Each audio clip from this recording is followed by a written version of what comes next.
사람들이 저마다 인생에 많은 계획들을 세우고 그 계획을 지키면서 이제 살려고 애쓰며 삽니다. 제 인생에서 기억에 남는 인생 계획표를 만들어 본 것이 언제인가 이렇게 생각해 보니까 초등학교 때 방학할 때, 이제 초등학생들이 이제 방학할 때가 다 됐는데, 그 초등학교 때 방학을 앞두고 이제 방학 기간을 어떻게 지낼 것인가 하고 이제 인생 계획표를 만들어 봐라, 시간표였던 것 같아요. 그래서 원을 이렇게 크게 하나 그리고, 이 원을 그리느라고 굉장히 고생했던 기억이 납니다. 이렇게 콤파스나 이렇게 도구를 사용하면 되는데 초등학교 때는 그걸 잘 모르니까 이렇게 그냥 그려요. 선생님이 하신 거 보고. 그리고 이제 칸을 이렇게 파일을 나누듯이 나눠가지고 시간표를 채워놓고 계획표를 만들고, 그 밑에 이렇게 표를 만들어서 날짜별로 내가 방학 기간 동안에 뭘 할지를 다 적는 겁니다. 그런데 이것을 칸 채우기가 너무 어려운 거예요. 왜냐하면 그때 방학은 겨울방학이 한 50일 넘게 했던 기억이 납니다. 지금 짧지만. 그러니까 2달 가까운 시간 동안에 내가 뭘 할지 제가 어떻게 알겠어요. 그러니까 온갖 상상력을 동원하고 어떻게 보면 반 거짓말을 다 섞어가지고 뭐 가상의 계획들을 만든 거예요. 그렇게 해서 계획표를 만들어서 제출하고 뭐 그것으로 인정도 받고 칭찬도 받고 평가도 받았습니다만, 자, 그렇게 해서 계획표를 벽에다 딱 붙여놔요. 그리고 방학 시간이 시작됩니다. 그러면 저의 생활과 계획표가 일치했겠습니까? 전혀. 저 시간표는 시간표고 저희 생활은 저희 생활이에요. 그러니까 전혀 별개죠. 그렇지만 사람들은 인생을 좀 잘 살아보겠다, 의미 있게 살아보겠다, 또는 이제 효율적으로 좀 살아보겠다. 그래서 나름의 계획들을 세우고 인생들을 설계합니다. 그리고 그것을 지켜나가고 그렇게 해서 이제 성취도를 체크하는 것이죠. 그래서 결국은 그 목표한 점에 도달하고 이루기 위해서 끊임없는 노력을 하며 살아가는 것입니다.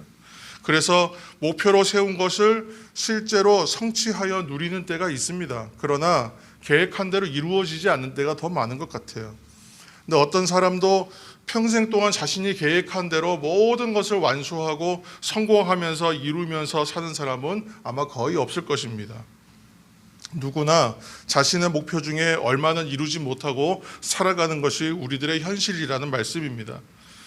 성경 인물 가운데의 사도 바울은 예수 그리스도의 충실한 제자, 그리고 우리가 걷고 있는 이 성도의 길을 우리에게 제시한 대표적인 사람 가운데 한 사람입니다.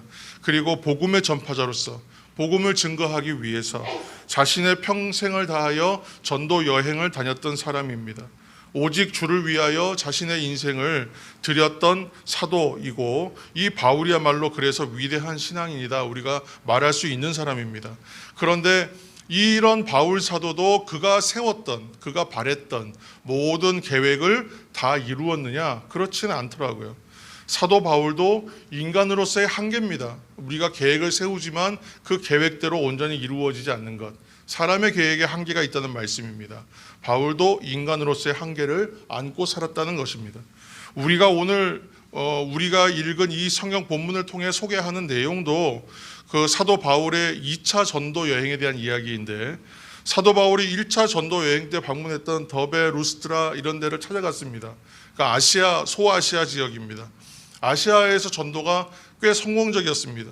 그래서 자신이 이제 아끼고 사랑했던 디모데를 하나님의 일꾼으로 세워가면서 이제 아시아를 지나게 되는데, 하나님께서 바울이 아시아에서 더 이상 말씀 전하는 것을 허락하지 않으세요. 그래서 부르기아와 갈라디아 땅을 지나서 이제 무시아라는 곳으로 갔는데, 그 무시아를 거쳐서 비두니아라는 곳으로 가려고 애를 썼어요. 이게 바울의 2차 전도 여행 계획이었습니다. 사도행전 16장 7절 말씀 한 절 읽겠습니다. 사도행전 16장 7절. 무시아 앞에 이르러 비두니아로 가고자 애쓰되 예수의 영이 허락하지 아니하시는지라. 아멘. 그러나 하나님께서 이 계획을 허락하지 않으셨다는 거예요. 그래서 바울은 무시아를 지나쳐서 드로아라는 곳으로 내려갑니다. 그리고 바울이 드로아에서 밤에 환상을 봐요. 그것이 이제 그 환상의 내용이 이렇습니다. 사도행전 16장 9절입니다. 밤에 환상이 바울에게 보이니 마게도냐 사람 하나가 서서 그에게 청하여 이르되 마게도냐로 건너와서 우리를 도우라 하거늘. 아멘. 밤에 어떤 마게도냐 사람이 나타나서 바울을 향해서 복음 전하러 와달라는 거예요. 마게도냐로 와서 우리를 도와달라 요청하는 환상을 보게 됩니다. 그때 이제 바울이 자신의 계획을 그때서야 포기하고 이것을 하나님이 주시는 음성으로 들어요. 하나님의 뜻으로 생각하고 마게도냐로 가기를 이제 힘씁니다. 이렇게 해서 계획이 바뀐 거예요. 자신이 최초에 세웠던 계획과 목적했던 바와는 전혀 다른 방향으로 일이 틀어졌지만 이 일을 통하여 오히려 어떤 일이 생겼냐? 2차 전도 여행은 유럽 전도의 문이 열렸다는 뜻입니다. 그래서 유럽을 전도하게 되는 계기가 됩니다. 앞서서 우리가 처음에 읽었던 그 이제 예수의 영이 허락하지 않은지라 사도행전 16장 7절 말씀을 보시면 바울이 이제 비두니아라는 곳으로 가려고 했어요. 그런데 성령이 허락지 않으셨다. 예수의 영이 허락지 않으셨다. 이렇게 말씀하고 있습니다. 이처럼 바울이 비두니아로 가려고 했던 계획은 원래부터 이것은 바울이 자신의 어떤 유익을 위해서 세운 계획이 아니잖아요.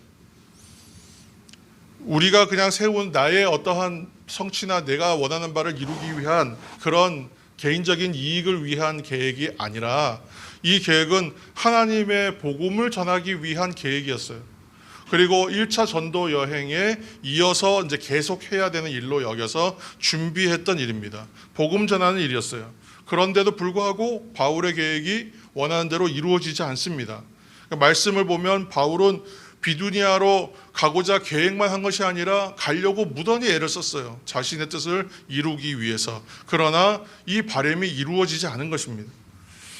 왜 이 말씀을 드리냐 하면 우리의 생활 속에서도 내 계획과 내 바람이 있는데 소망도 있는데 또 그것을 위해서 부단히 노력하고 계획에 따라서 차근차근 준비한 일들이 있을 텐데 그 일들이 내 원하는 바와는 다른 방향으로 이루어지거나 생각지 않은 방향으로 틀어지는 경우를 우리가 경험하기 때문에 그렇습니다.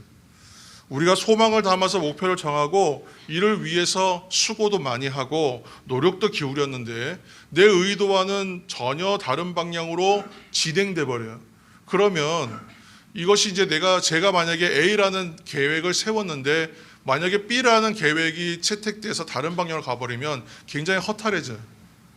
그렇죠? 낙심하게 되는 겁니다. 사람들이 쉽게 실망하죠. 이스라엘 역사상 가장 위대한 인물을 꼽자면 이스라엘 사람들은 주저할 거 없이 다윗을 꼽습니다. 그래서 가장 위대한 왕을 다윗으로 꼽는데 근데 다윗은 이새의 막내 아들이요 작은 소년에 불과했던 사람이었잖아요. 그런데 이 다윗을 하나님이 택하시고 기름을 부어서 결국은 이스라엘의 왕이 되기까지 이 긴 과정들이 있습니다만 그 과정은 좀 생략하고 왕이 된 후의 일만 보아도 이스라엘 역사상 가장 큰 업적을 남긴 위대한 인물로 그가 인정받고 평가받습니다. 이 다윗에게 마지막 필생의 소원이 한 가지 있었습니다. 우리가 성경을 이제 읽으시는 분들은 다 잘 아시겠지만 그것은 바로 하나님께서 계실 성전을 건축하는 것이었어요. 다윗의 마지막 소망은 성전 건축입니다. 그런데 이 다윗이 성전을 건축하기 위해서 그래서 계획을 세우고 자재들을 모으고 모든 준비를 합니다. 오랜 세월을 들이고 오랜 재원들을 들여서 이 성전 건축을 위한 준비를 철저하게 해요. 그런데 이 성전 건축하는 것을 하나님이 허락하지 않으세요. 굉장히 허탈해지는 겁니다. 필생의 소원이고 이거는 하나님께 내가 영광 드리기 위해서 내가 하나님을 사랑해서 하나님께 충성된 마음으로 정말 진심으로 정성을 들여서 준비한 일인데 하나님께서 안 된다 얘기하시면 여러분 이 마음이 어땠겠습니까? 열왕기상 8장 18절에서 19절 말씀 우리가 함께 화면 보시면 읽겠습니다. 여호와께서 내 아버지 다윗에게 이르시되 내가 내 이름을 위하여 이 마음이 내게 있는 것이 좋도다. 그러나 너는 그 성전을 건축하지 못할 것이요 내 몸에서 낳을 내 아들 그가 내 이름을 위하여 성전을 건축하리라 하시더니 아멘. 다윗은 성경의 평가를 보면 하나님의 마음에 맞는 사람, 예전 성경을 하면 하나님 마음에 합당한 사람, 이렇게 칭찬받는 사람이, 인정받는 사람이, 그리고 하나님을 사랑하는 것으로 따지자면 거의 1, 2등 가는 거 서러워할 만큼 그런 사람이, 수많은 시편들을 지었고 찬송의 시를 지었던 그런 인물입니다. 그렇게 하나님을 정말 잘 섬겼고 섬기기를 원했습니다. 그래서 하나님의 이름을 위하여 성전을 건축하고자 한다. 자신의 소망을 그렇게 담은 거예요. 정성을 다하여 성전 건축을 위한 정말 많은 준비를 했어요. 그런데 하나님께서 그 성전 건축 허락하지 않으세요. 참으로 실망스러운 일이 아니겠습니까? 하나님을 위한 순수한 뜻과 행동들이 거절되었을 때, 이건 사람과의 관계에서도 마찬가지죠. 내가 정말 진심으로 어떤 이익을 바라는 것이 아니라 정말 그 어떠한 대상을 향하여 사랑의 마음을 담아서 정성을 다했는데 그것이 거절돼요. 그러면 실망하지 않겠는가? 좌절하지 않겠는가? 그러나 성경 어디에도 다윗이 낙심했다는 말이 안 보입니다. 다윗이 실망했다는 말이 보이질 않습니다. 오히려 하나님의 뜻에 순종하였다라는 그 분위기만 우리가 읽을 수 있어요. 또 우리가 새벽에 다시 읽는 성경 시간에 읽어갔던 구약의 인물 가운데의 대표적 인물 모세가 있습니다. 모세도 출애굽의 지도자요, 하나님을 대면하여 보았던 사람이다. 그렇게 인정받은 대단한 인물입니다. 그런데 그도 결국은 가나안 땅에 들어갑니까? 들어가지 못합니다. 모세의 필생의 소원은 그 목적지였던 가나안 땅에 들어가는 것이 필생의 소원입니다. 그런데 그것을 허락하지 않으세요. 거절당하세요. 그래서 이것도 참 낙심하고 실망할 만한 일이 아니겠습니까? 성도 여러분, 이처럼 우리가 간절히 소망했던 일들이 이루어지지 않을 때, 계획이 실패할 때마다 실망하고 낙심할 수 있는데 그 전에 우리가 해야 될 것이 있어요. 결코 낙심하지 말아야 한다는 거예요. 왜 이 말씀을 드리는가? 절망하지 말아야 한다. 왜 이 말씀을 드리는가? 우리가 하나님의 사역을 감당하면서 기도도 하고 준비도 하고 일을 진행했는데 잘 안 될 수 있어요. 우리가 생각했던 것처럼 결과가 좋지 않을 수가 있어요. 그리고 당장은 그것이 그래서 실패한 것으로 보일 수도 있습니다. 그래서 이것으로 인해서 분란이 생기고, 그동안 어떤 단기의 목표를 잡고 열심히 했는데 원하는 대로 이루어지지 않았다. 그래서 사람들의 마음들이 나누어지는 경우가 비일비재합니다. 그럼에도 불구하고 교회와 성도들이 하나님의 일을 감당하면서 이런 일을 만났을 때에도 절대 낙심하거나 절망할 필요가 없어요. 하면 안 되는 거예요. 왜냐하면 우리가 늘 말씀드리지만 우리가 하나님의 계획과 하나님의 뜻을 전체를 볼 수가 없어요. 이것이 우리가 계획했던 시간 안에 이루어지지 않았다고 해서 실패라고 말할 수도 없어요. 그렇기 때문에 우리가 연간 계획을 이렇게 세워요. 연간 계획을 이렇게 세우면, 저도 지금 연간 계획표를 세워보고 있는데, 저희는 많은 계획들을 집어넣는 것이 아니기 때문에 연간 계획표를 만드는 것이 그렇게 어렵지는 않습니다. 그런데 그 계획을 세우면서도 어떤 항목들을 정확하게 고정시킬 수는 없어요. 그래서 얼마든지 변동될 수 있다라는 변동의 여지를 만들면서 계획표를 만듭니다. 그런데 어떤 분들은 연간 계획 정도를 세우면서도 경험도 많으시고 또 기획력, 추진력 좋고 그동안 잘 해왔기 때문에 딱 만들어 놓고 자신할 수도 있어요. 그리고 혹시 모를 변동 상황에 대한 대비들도 다 세워놓습니다. 그렇기 때문에 이 일들과 이 계획들은 실패할 일이 전혀 없다. 이거 한 해, 두 해 하는 것도 아니고 이거는 실패할 일이 없습니다. 그렇게 큰 소리 칠 수도 있어요. 그런데 아주 분명한 사실 한 가지가 있습니다. 우리가 많은 회사나 학교나 모든 계획표가 있고 계획대로 돌아가지만 당장 내일 어떤 일이 생길지는 모른다는 거예요. 여러분, 우리 인생에 당장 내일 어떤 일이 생길지 모릅니다.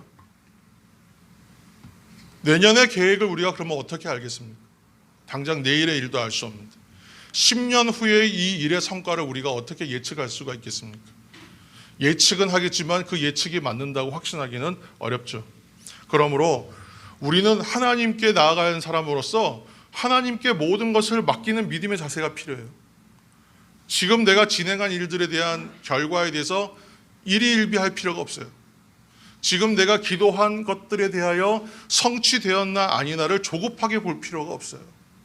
하나님의 뜻 안에서 이루어질 것이라는 믿음의 자세가 필요하다는 말씀을 드리는 거예요. 왜냐하면 지금 선한 목적을 가지고 내가 일을 하였어요. 이 일을 최선을 다했어요. 그렇지만 이루어지지 않을 수 있다는 말씀을 드리는 거예요. 왜냐하면 이 또한 하나님의 뜻일 수 있구나 하고 겸손하게 인정하는 자세가 필요하다는 말씀입니다. 여기까지가 믿음의 자세예요. 오늘날 현대인들은 일의 성과가 빨리 나타나지 않는다 여겨서 조급해합니다. 그리고 초조해해요. 그리고 잘 하다가도 한 번 실패하면 나락으로 급전직하해요. 다 잃은 것처럼 좌절하기도 하고, 또 어떤 분들은 그 정도 실패로 끝날 거 아닐 것 같은데 그랬는데 그분이 그 실패 하나로 좌절해서 다시 이루어지지 못하는 안타까운 경우도 많이 보게 됩니다. 한국 사람들이 제일 잘하는 게 빨리빨리잖아요. 빨리빨리는 결과를 알고자 하는 자리에서도 바로 일어납니다. 어떠한 경우도 급하게 해서 좋은 결과를 얻을 수가 없어요. 그것을 우리가 잘 알고 있습니다. 급하게 해서 좋은 결과를 얻지 못하고 급하게 해서 행복할 수가 없어요.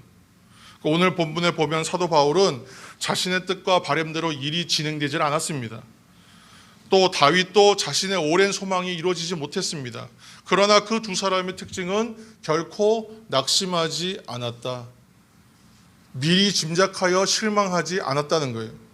고린도후서 4장 8절에서 9절 말씀 한 절 우리가 함께 화면을 참조해서 읽겠습니다. 우리가 사방으로 우겨쌈을 당하여도 쌓이지 아니하며 답답한 일을 당하여도 낙심하지 아니하며 박해를 받아도 버림받지 아니하며 거꾸로 뛰림을 당하여도 망하지 아니하고 아멘. 결코 갇히지도 않고 낙심하지도 않고 버려지지도 않고 망하지도 않는다. 얼마나 놀라운 선언입니까? 얼마나 놀라운 선포예요. 사도 바울의 이야기를 들으면 어떤 생각이 드세요? 저는 이 말씀을 이렇게 읽으면, 제가 지난주에 몸이 좀 이렇게 좋지 않았는데 이 말씀을 읽으면서 잠시 내 몸의 아픔을 잊을 만큼 기뻤어요.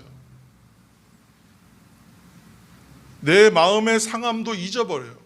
하나님의 말씀을 이런 말씀을 읽을 때에는 나도 모르게 저절로 아멘 이렇게 하게 돼요. 그리고 막 때로는 박수도 해야 됩니다. 사소한 일에도 기분이 상하는 것이 사람의 기분이고 마음입니다. 그런데 성도된 우리라고 해서 인생에서 마음 상할 일 없고 넘어질 일이 없겠습니까? 얼마든지 마음 상하고 얼마든지 넘어질 일은 비일비재할 겁니다. 실패할 일이 없겠습니까? 내가 지금 가는 인생길에 대해서 자꾸 답답한 마음이 들지 않겠습니까? 얼마든지 그럴 수 있습니다. 이제 월드컵 경기가 이제 오늘 밤 12시에 결승전 이제 합니다. 저는 이제 제가 원하는 어떤 결과를 원하면 제 뜻대로 안 되기 때문에 전 경기를 안 보고 푹 잔 다음에 결과를 이렇게 살짝 보고 난 다음에 만족한 결과가 나오면 하이라이트를 보고, 그 다음에 하이라이트를 보고 난 다음에 전체 경기를 다시 봐요. 그렇게 보는데, 저는 다시 말씀드리지만 지난번 대한민국 16강 진출이 결정되는 밤에 저는 깊이 자고 있었습니다.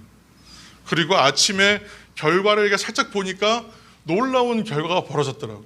그리고 나서 이제 녹화 중계를 찾아서 시간이 되는 대로 허락되는 대로 봤어요. 그런데 그 경기 상황을 다 지켜보면서 저는 어떤 마음으로 그 경기를 봤겠습니까? 걱정됐을까요? 전혀. 낙심됐을까요? 아닙니다. 심경의 복잡함이 요즘 표현으로 1도 없었어요. 하나도 없었어요.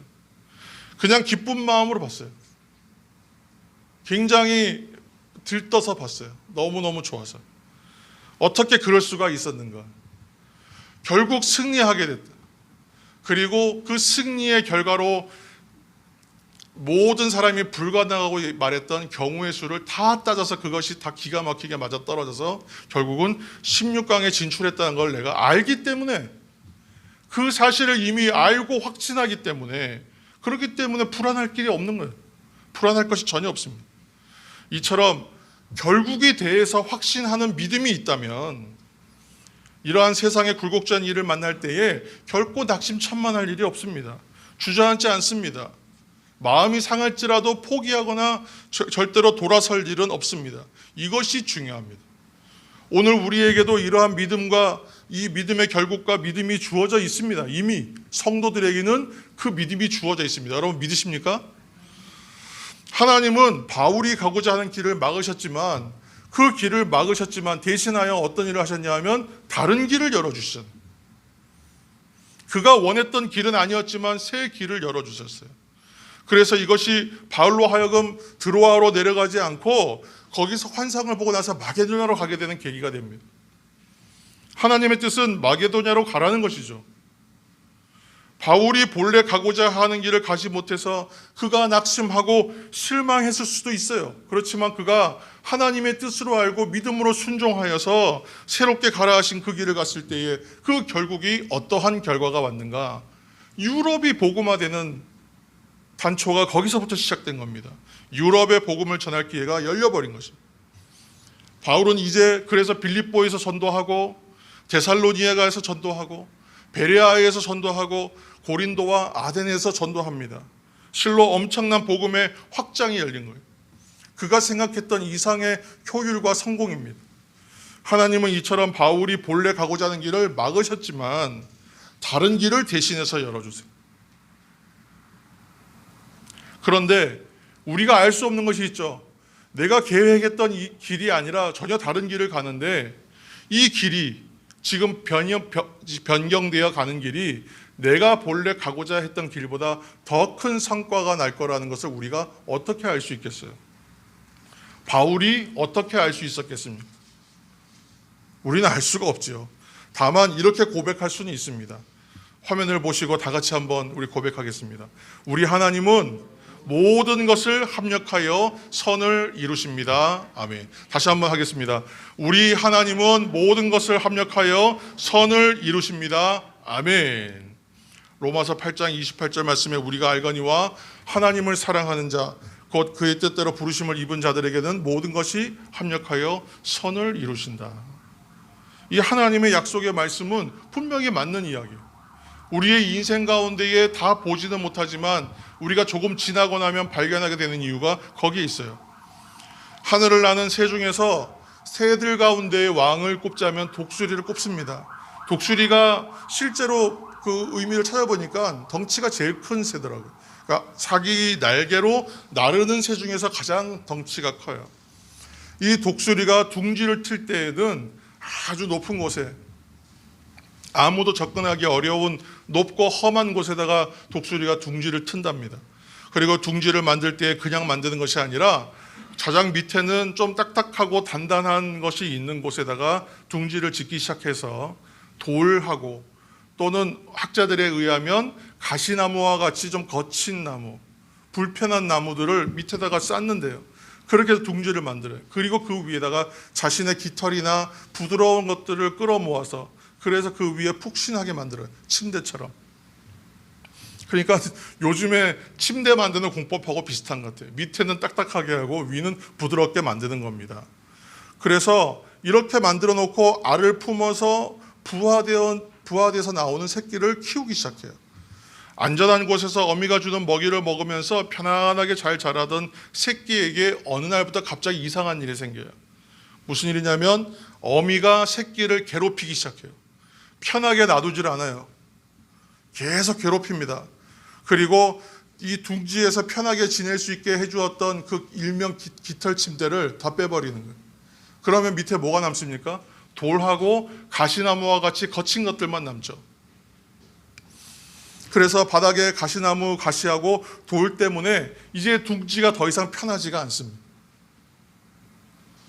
그리고 하늘을 나는 훈련을 시킬 때에 어미가 이 새끼를 훈련시키는 방법이 재미있죠. 우리가 잘 아는 이야기입니다. 어떻게 해요? 업어요. 업고 높이 올라가서 떨어뜨리는. 그리고 스스로 날갯짓해서 올라와야 되는데 올라오지 못하면 또 그걸 또 받아가지고 또 올라가서 높은 데 떨어뜨리기를 반복시키는 겁니다. 왜 이렇게 괴롭히고 힘들게 하고 위험하게 만드는가? 그것은 이제 새끼가 독립할 때가 되었다는 겁니다. 그래서 강한 독수리로서 살아갈 수 있도록 그의 본분들을 깨우쳐주고 그 준비를 시켜주는 과정입니다. 그래서 편안했던 모든 것들을 빼버리고 모든 편의사항을 이제 다 제거하고 힘들게 만들고 어렵게 만드는 거예요. 한마디로 독수리가 독수리답게 되기 위하여 치르는 과정이에요. 성도들의 영적 생활도 이와 마찬가지입니다.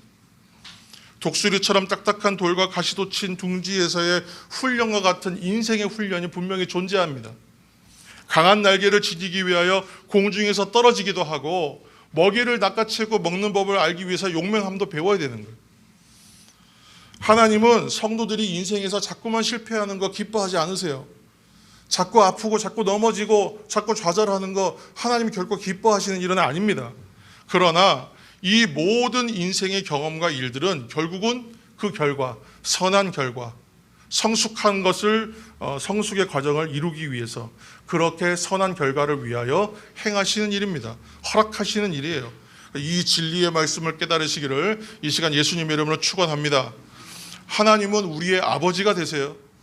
아버지의 사랑은 우리가 하고 있는 사랑과는 비교할 수 없는 무한하신 사랑이에요.